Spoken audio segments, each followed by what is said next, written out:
Assalamualaikum warahmatullahi wabarakatuh. Salam budaya, salam rahayu, salam waras. Sedulurku sekalian, selamat bertemu kembali dengan saya Kang Jinggo di channel YouTube Tenggarnesia ini. Kita akan melanjutkan pengkajian kita tentang ajaran makrifat Jawa yang pada bagian ketiga. Ini kali adalah masa perkembangan ajaran makrifat Jawa yang dipegang oleh para wali di akhir kerajaan Demak atau menjelang berakhirnya kerajaan Demak. Sedulurku sekalian, sebelumnya saya ingatkan bagi panjenengan yang baru menemukan channel ini, kami mohon dukungan kerelaan hati panjenengan untuk kerso menombol subscribe dan membunyikan loncengnya, juga memberikan like dan komentar. Sedulurku, kisah setelah terjadinya wafatnya Syekh Siti Jenar dan juga wafatnya Ki Ageng Pengging yang masih saudara misan dari Sultan Trenggono, sultan yang berkuasa di kerajaan Demak di waktu itu.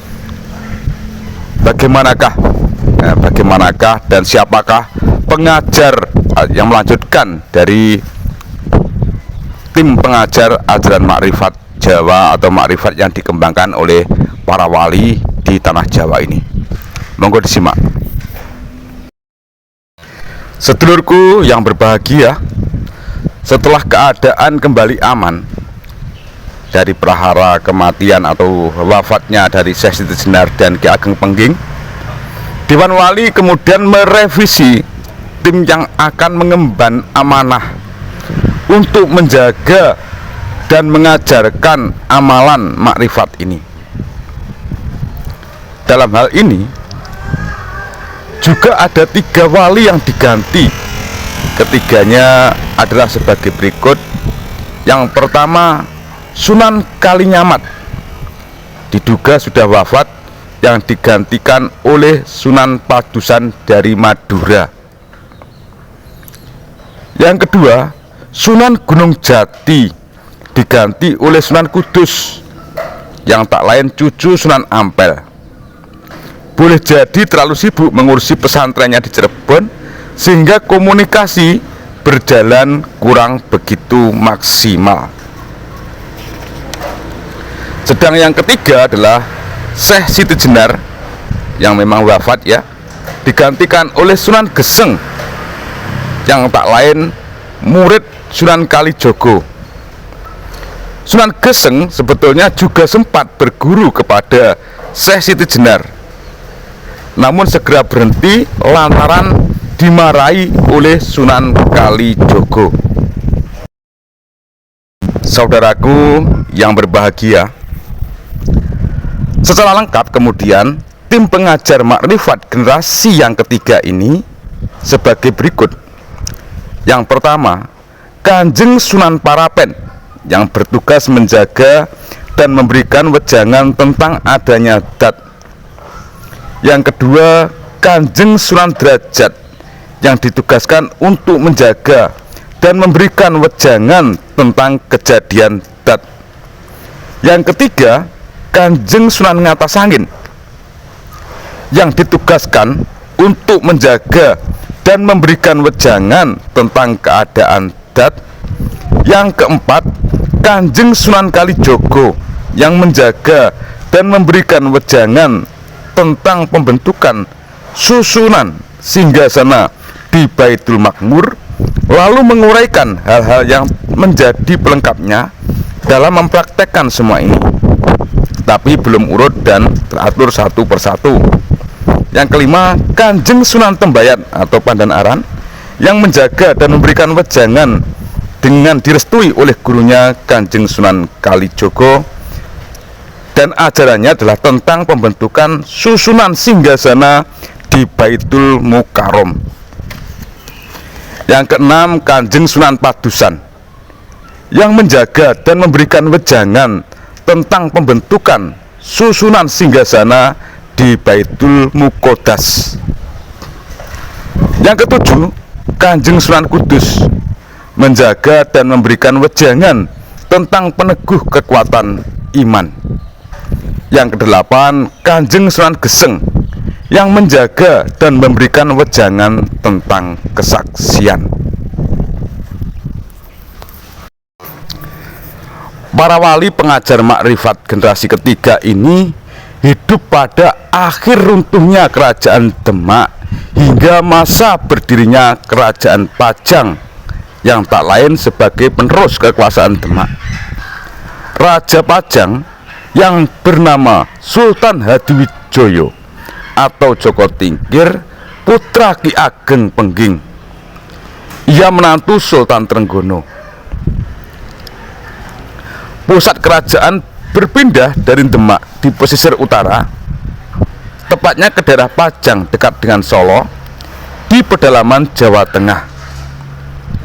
Perpindahan kekuasaan ini sangat berpengaruh terhadap kedudukan para wali. Pajang memang kerajaan Islam, namun Sultan Hadiwijoyo bukan seorang santri tulen. Ia adalah santri kejawen, pengamal syariat Islam yang dipadu dengan ilmu kebatinan Jawa. Praktis, tak ada lagi dewan wali dan tak ada lagi tim pengajar makrifat yang dilindungi oleh kerajaan seperti yang terjadi pada saat kerajaan Demak. Sedulurku, akhirnya tingkatan ilmu makrifat tersebut terpecah-pecah, terserak kemana-mana, dan tak jelas juntrungnya. Sultan Hadiwijoyo tidak sempat dan kurang berminat untuk melanjutkan usaha Dewan Wali. Demikian juga dengan Panembahan Senopati, putra angkat Sultan Hadiwijoyo, yang akhirnya merebut kekuasaan Pajang sekaligus mendirikan Kerajaan Mataram di Kutha Gedhe Yogyakarta. Suasana kehidupan beragama pada masa itu didominasi oleh kebatinan Jawa yang dianggap sebagai agama asli orang Jawa. Syariat Islam kurang mendapatkan perhatian sebagaimana yang terjadi pada masa kerajaan Demak. Penerus Panembahan Senopati yang bernama Prabu Hanyokroowati pun tak jauh berbeda.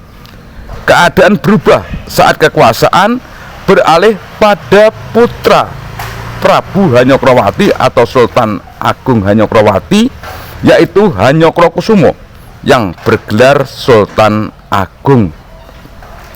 Raja ketiga Mataram ini menaruh minat dan semangat yang tinggi terhadap ajaran Islam, yang kemudian dipadukan dengan ajaran kebatinan.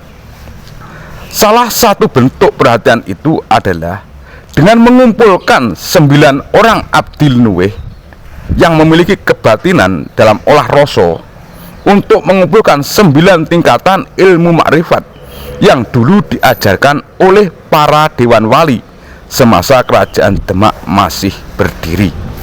Nah, ke-9 orang yang dipilih oleh Sultan Agung Hanyokrokusumo adalah Panembahan Purboyo, Panembahan Ratu Pekik, Panembahan Juru Kiting, Pangeran Kadilangu, Pangeran Kudus, Pangeran Tembayat, Pangeran Kajuran, 8 Pangeran Wonggo, dan Panembahan Juminah.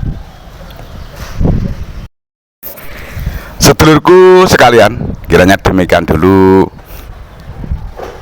apa yang bisa saya sampaikan terkait pengajaran makrifat Jawa di masa akhir beruntuhnya kerajaan Demak, ya, dan sampai kepada Kanjeng Sultan Agung Hanyokrokusumo. Ini ada beberapa ralat. Saya kadang melihat bahwasanya Sultan Hanyokroowati, Prabu Hanyokroowati ini pernah saya dengar juga bergelar Sultan Hanyokroowati, tetapi di sini ditulis Prabu Hanyokroowati. Sedulurku sekalian, tak lupa satu iringan ungkapan bahwa keyakinan kita semoga tidak beralih, keyakinan dan tauhid kita tetap teguh. Ono rino, ono upo, ono awan, ono pangan. Salam budaya, salam rahayu, salam waras. Wassalamualaikum warahmatullahi wabarakatuh.